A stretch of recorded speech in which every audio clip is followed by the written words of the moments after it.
আমাদের প্যারেন্টসরা আসলে আমাদেরকে পড়াশোনার বাইরে কোনো কিছু আজকাল করতেই দিচ্ছে না। আমি খুব ভালোভাবে লক্ষ্য করছি তারা শুধুমাত্র চাই আমরা A+ আনবো, আমরা জাস্ট গোল্ডেন আনবো, আমাদের পড়াশোনাতে আমরা বড় বড় সার্টিফিকেট আনবো। বাট দিন শেষে আপনি যত এত বড় বড় ডিগ্রি নিয়ে কোনো চাকরি পান না, তারাও কোনো রকম কোনো সমাধান পায় না। কারণটা কি জানেন?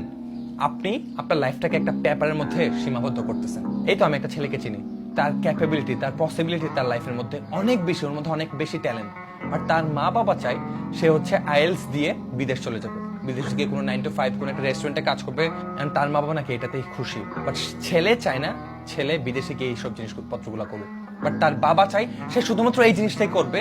কোনোভাবেই তার বাবা হচ্ছে মানতে নারাজ যে এইগুলা বাদে অন্য একটা কেরিয়ার আছে। একটা সময় পর যখন ছেলেটা বুঝবে যে ওর লাইফটা রং ছিল, ওর নিজের ডিসিশনটা নিতে পারে নাই, ওর বাবার ডিসিশনে হচ্ছে এই জিনিসগুলো করছে, তখন সে রিগ্রেট করবে, পাশাপাশি তার বাবাকে ব্লেম করবে।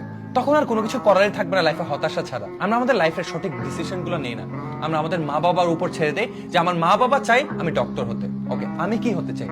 আমার বাবা মা যে জিনিসটা না হইতে পারছে তারা আমাদের উপর অনেক সময় এই জিনিসগুলো চাপাই। সো আমি চাই প্লিজ তোমরা যারা ইয়াংরা আছো, তোমরা জানো তোমরা লাইফে কি হতে চাও, মাদেরকে মানো, আমাদেরকে পুশ করেন। যত প্যারেন্টস আছেন আমি পার্সোনালি রিকোয়েস্ট করবো আপনি আপনার ছেলেকে আস্ক করেন সে আসলে কি হতে চায়, আপনি আপনার মেয়েকে আস্ক করেন সে আসলে কি হতে চায়।